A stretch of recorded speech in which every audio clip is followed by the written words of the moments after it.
For the past 11 years, the platform, now seen as a revolutionary event, has gathered both young and old, professionals, corporate individuals, and even public officers for one reason: to deliberate on issues of governance, nation building, peaceful coexistence, and patriotism.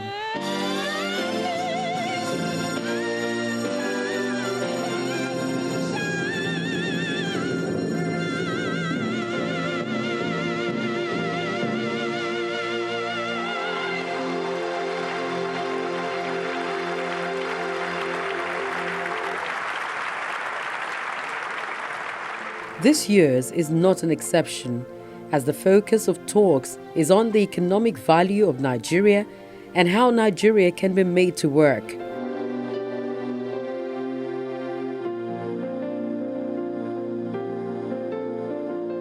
The theme is seen as apt, considering the many socio-economic and political challenges in the country. The manifestation of the sons of God. The visionary and senior pastor of Covenant Christian Center, Pastor Pt.1 Oyemade. Pastor Pt.1 Oyemade is the first to mount the podium.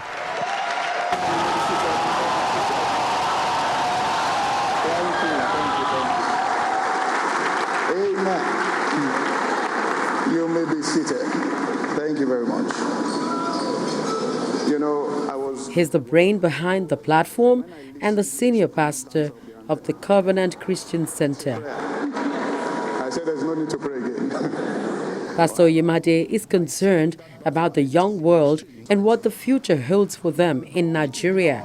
The pain of a woman who lost her baby while giving birth. He advises that the young generation pays more attention to what is going on in the country so that they don't get pulled into wrong politics. But they further used. He says the freedom of speech is the freedom of a non-violent expression and better in making things right. Words of wisdom are always better than weapons of war. A man one day ran into the United Nations Assembly and said, "Talk is cheap. You guys sit down here and talk."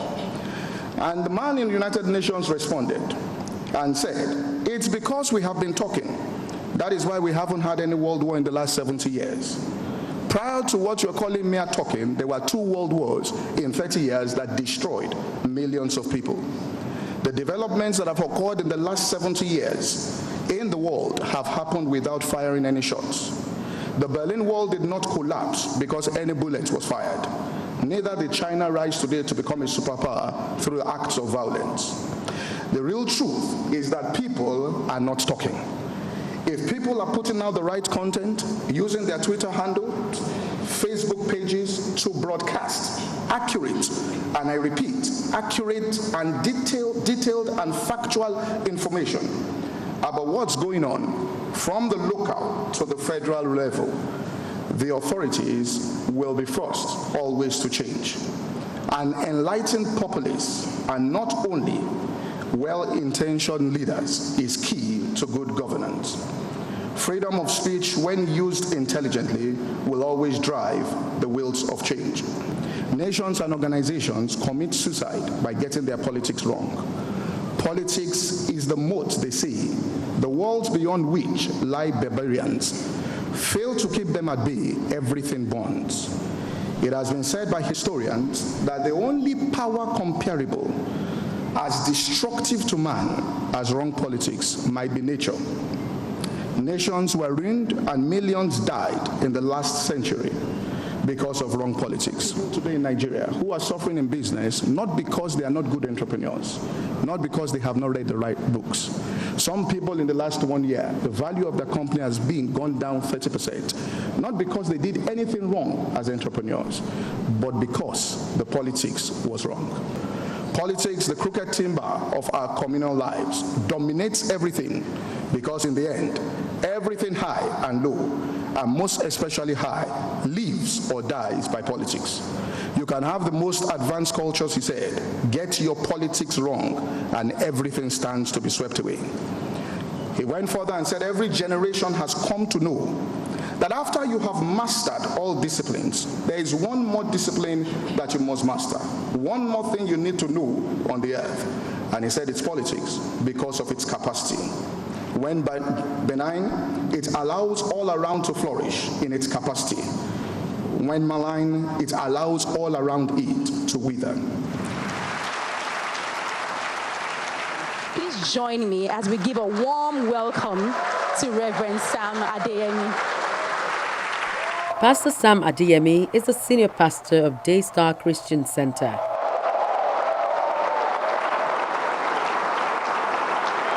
Thank you. Please let's have a seat. He speaks on unleashing potential for wealth creation. He's worried that 30 years from now, majority of Nigerians may still be wallowing in poverty if the necessary change is not implemented. And what she did in that presentation... He blames poverty in the land on the elites, whom he says are selfish and self-centered, given an instance with the Land Use Act. Let me state clearly that I do not belong to any political party. I have friends and relations in many, if not most, and I have enemies in none. My focus today is on principles and on issues. It is an established fact that the ruling class worldwide uses political power to channel economic resources to benefit itself. The elite frustrate innovation and wealth creation because it has adverse effects on their economic privileges and political power. Bitter contests for power ensue as people try to upstage others. And when they get political power, they do just exactly the same thing they accused their predecessors of doing. Most of the countries that have developed are those where political institutions have become pluralistic and inclusive, and checks and balances have been instituted to compel the use of power to channel economic resources to benefit and empower all.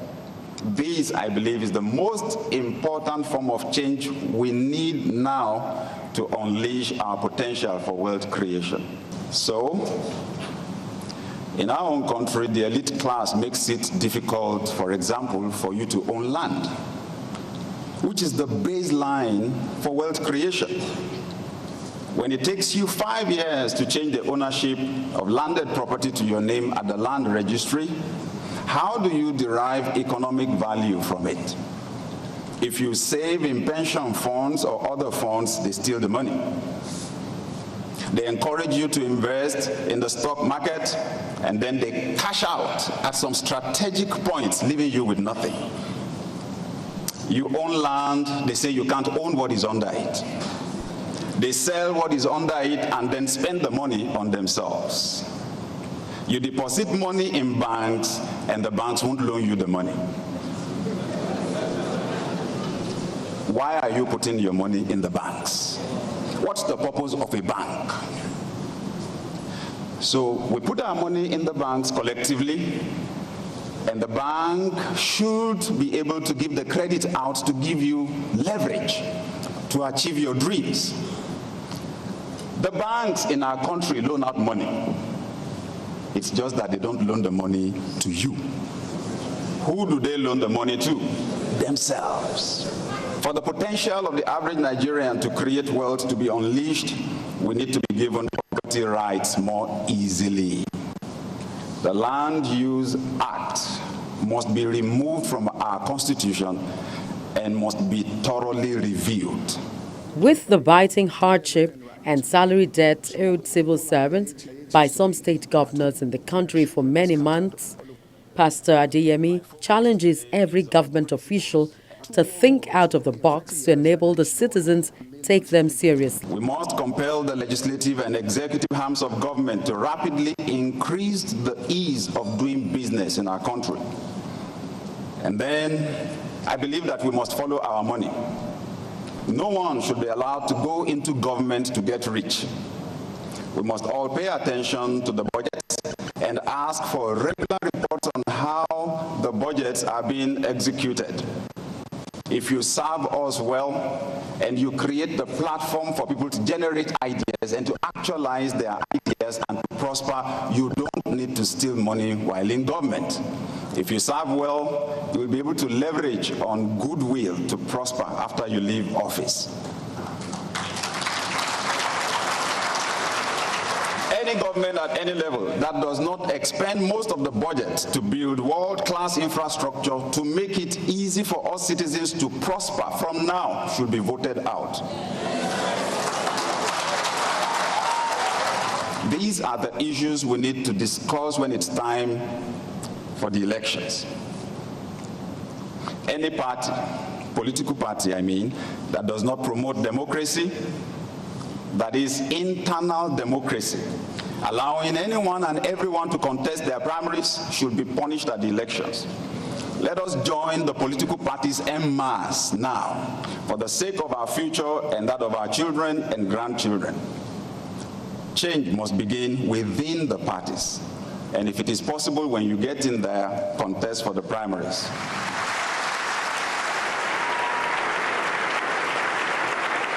Please join me as we welcome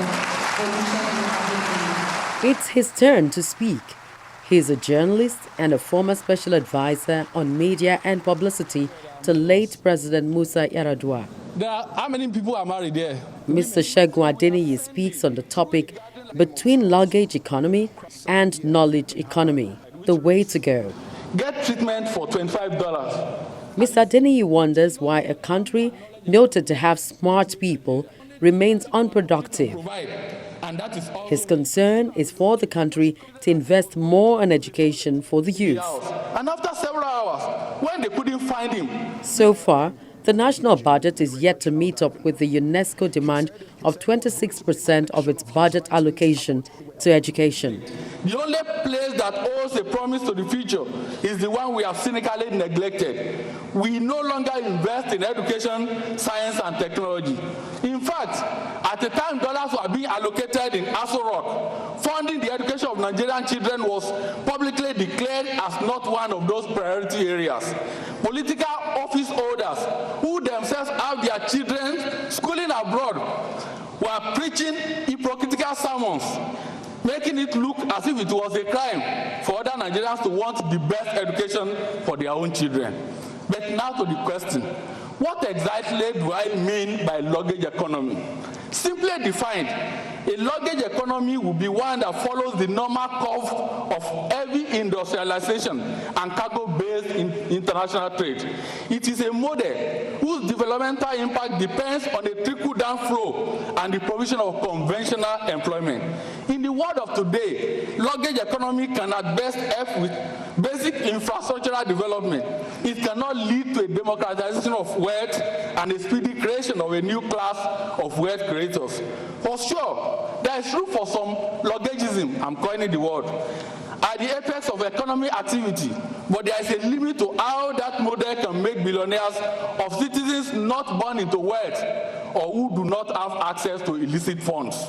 On the contrary, knowledge economy places emphasis on the power of human imagination to use know-how and know-why to create business opportunities through new entrepreneurship models. In this new economy, the son of a Yoruba carpenter like me, or the daughter of a Fulani herdsman, or perhaps the cousin of an Ijaw fisherman who excels in school and acquires the proficiency in IT, basic engineering, or entrepreneurship, can break through all known barriers to emerge quickly with a product or service that the mass market wants. Yes, we need people to grow food.